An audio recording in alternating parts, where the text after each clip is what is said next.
Today we're continuing to talk about 2 Corinthians 4:16. Therefore, we do not lose heart. And we're talking about the reasons we don't need to lose heart. Yesterday we talked about a reason in the future. Today I want to share a reason about the present that we don't need to lose heart. And we find that in 2 Corinthians chapter 4, verse 17, where the Apostle Paul writes this.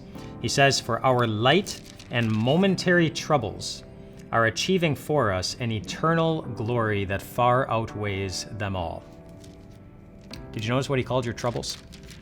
He called them light. This kind of sounds like he's calling them easy.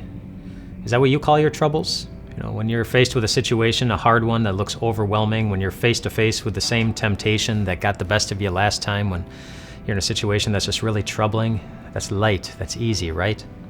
No, it's not. And Paul's troubles weren't light and easy either, and yet he calls our troubles light and easy in comparison to something much bigger.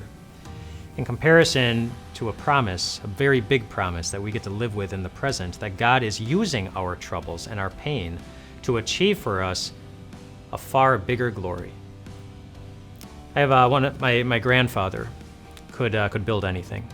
And he could also take anything apart. If you went into his workshop or into one of his many barns, you saw jar after jar after jar of all the different pieces of things he had taken apart over the course of his life. He saved everything because he believed that every little piece had a purpose, either in the present or maybe down the road. Every piece had a purpose. And God believes the same thing about your life, and in particular, the pain and the troubles that you go through in your life. Your pain always has a purpose. God does not allow any piece of your life to go to waste.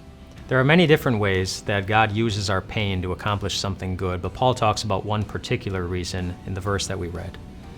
He uses your pain to keep your focus on the greater glory that is coming.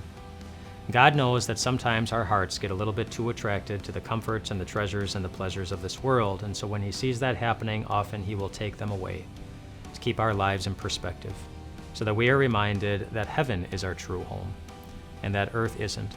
He will often use our pain in the same way he did in the life of Job, in the life of David, in the life of Joseph, in the life of the Israelites in the wilderness, to redirect our attention back to him, to the God who has prepared for us a great future, to the God who never leaves us in the present, and also the God who did something very significant with the past.